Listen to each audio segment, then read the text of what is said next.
Bismillahirrahmanirrahim. Assalamualaikum warahmatullahi wabarakatuh. Yang pertama Bapak Penguji 1, Bapak Menteri SPB Education. Yang saya hormati Bapak Penguji 2, Bapak yang sudah ada SPDP, serta pendidik saya Bapak Judi SPDP. Baik, untuk pagi yang berbahagia ini saya akan memaparkan atau merefleksikan apa saja yang telah saya peroleh dalam suatu kuliahan melalui seminar pendidikan profesi guru. Selanjutnya, mata kuliah pilihan yang saya pilih ada dua, yaitu teknologi baru dalam pendidikan dan pembelajaran atau saya singkat TBPP, dan yang kedua adalah proyek kepemimpinan 2 atau saya singkat PK2. Mengapa saya mengambil mata kuliah TBPP ini? Karena menurut saya pada mata kuliah ini mahasiswa mampu membuka cakrawala tentang pengetahuan terkait penggunaan teknologi yang baik dan bijak serta dapat mengintegrasikannya dengan teknologi pembelajaran. Kemudian untuk kenapa proyek kepemimpinan 2? Karena menurut saya pada PK2 ini lebih menggunakan metode experimental learning yang mana praktek memang lebih banyak kita lakukan dalam mata kuliah PK2 dibandingkan PK1 ini. Selain itu, pada PK2 tidak hanya kita sebagai guru fokus pada lingkungan sekolah, tapi juga kepekaan kita terhadap lingkungan masyarakat secara luas. Kemudian, untuk good practice atau pembelajaran bermakna pada mata kuliah TBPP, saya memilih topik 3, yaitu teknologi dan media dalam pembelajaran. Nah, pada topik teknologi dan media dalam pembelajaran ini, mahasiswa dapat memvariasikan media pembelajaran yang dapat diajarkan atau dalam pengajaran itu, jadi tidak hanya fokus satu media, tapi juga dapat memanfaatkan berbagai media melalui teknologi. Nah, selain itu dapat membuat juga pengajaran yang interaktif. Nah, untuk merealisasikan 3 hal ini, menurut Scaldino dan kawan-kawan tahun 2012, dikembangkanlah model Azure, yang mana Azure itu bagian A, analyze students, menganalisis peserta didik, baik itu latar belakangnya maupun karakteristiknya. Kemudian S1 itu state, standard, and objective, menentukan tujuan berdasarkan analisa karakteristik peserta didik tersebut. Kemudian S2 yakni select strategies and resources, memilih strategi yang tepat untuk pengajaran dan mencari teknologi atau bahan atau materi dalam pengajaran. Kemudian U, utilize resources, memanfaatkan atau mengimplementasikan apa yang telah dipilih. Kemudian require students participation, di mana melibatkan peserta didik sesuai dengan kurikulum Merdeka dan kurikulum K13 SCL, Student Centered Learning. Kemudian yang terakhir adalah evaluate and revise, evaluasi dan merevisi, yang mana tidak hanya peserta didiknya yang dievaluasi, tapi juga kita sebagai pendidik mengevaluasi baik sebelum, saat, dan setelah proses pembelajaran.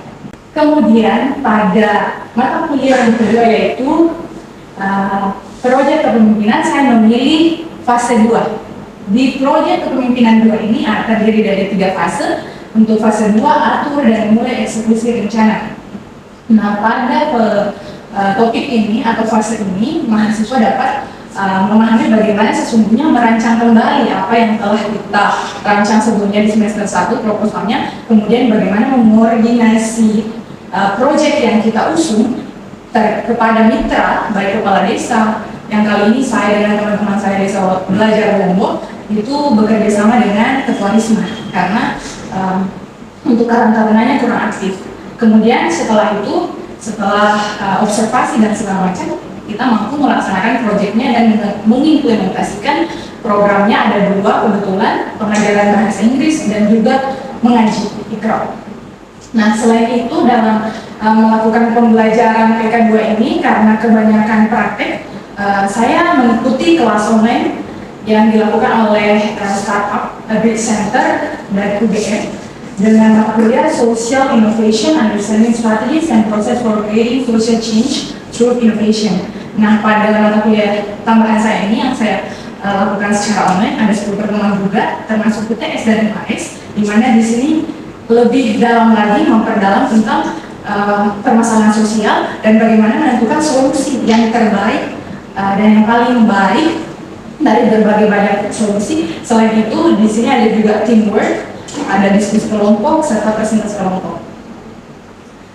Nah, untuk artefaknya sendiri, untuk mata kuliah teknologi baru pengajaran dan pembelajaran, saya akan capture bahan presentasi saya di model Azure. Kebetulan saya dan teman saya mendapat revise dan evaluasi, dan saya upload sendiri di channel YouTube saya. Untuk Google Drive saya cantumkan aksi nyata dari topik 3 yang membuat rancangan pembelajaran menggunakan teknologi dan juga penelitian materi. Kemudian pada artefak yang kedua, proyek kepemimpinan 2 itu kurang jelas, tapi sebenarnya di sini capture video saat melaksanakan proyek. Itu juga ada di YouTube. Untuk link Google Drive-nya saya cantumkan laporan kemajuan maksudnya, kemudian proposal dan foto-foto kegiatan. Untuk capaian mata kuliah, yaitu untuk teknologi baru dalam pengajaran dan pembelajaran ada 4. Yang pertama, calon guru mampu menjelaskan perkembangan teknologi, media, dan strategi pembelajaran.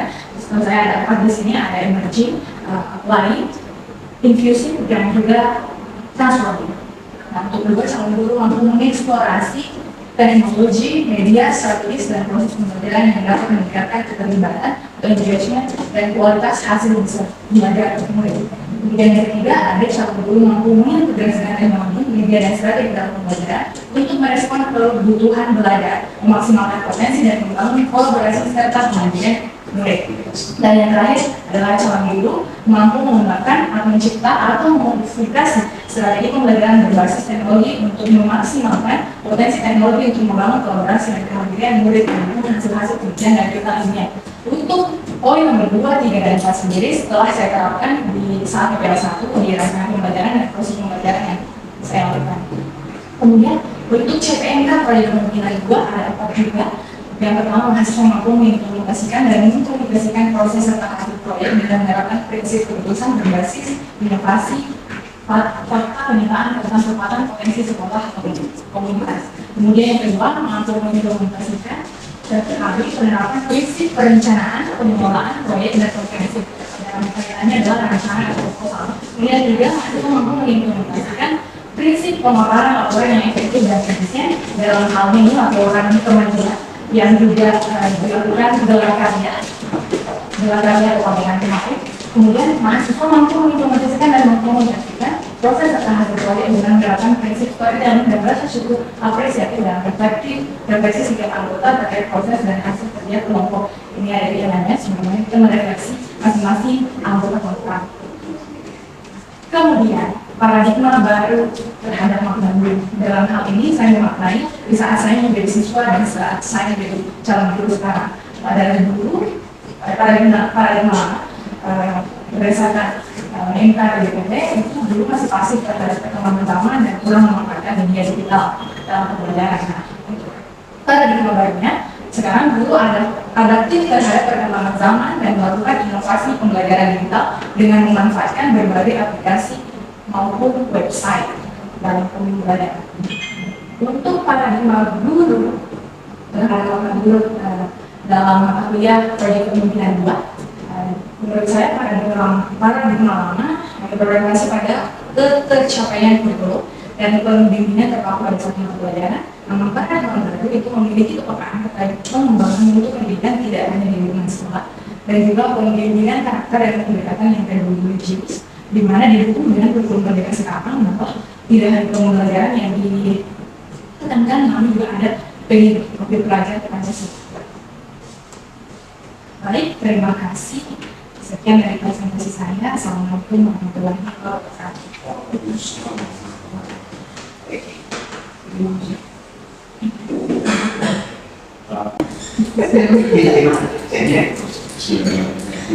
No age.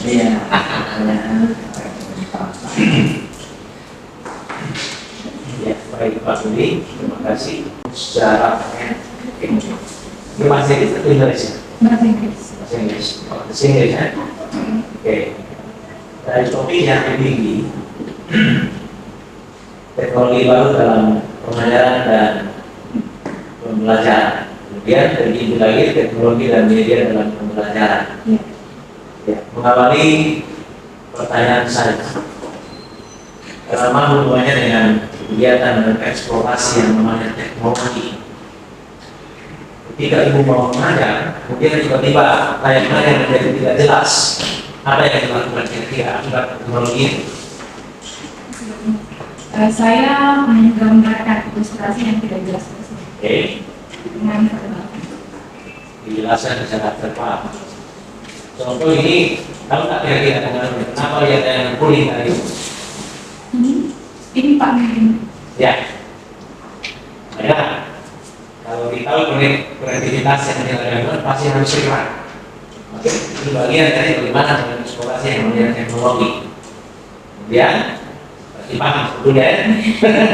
Seperti kamu Ya,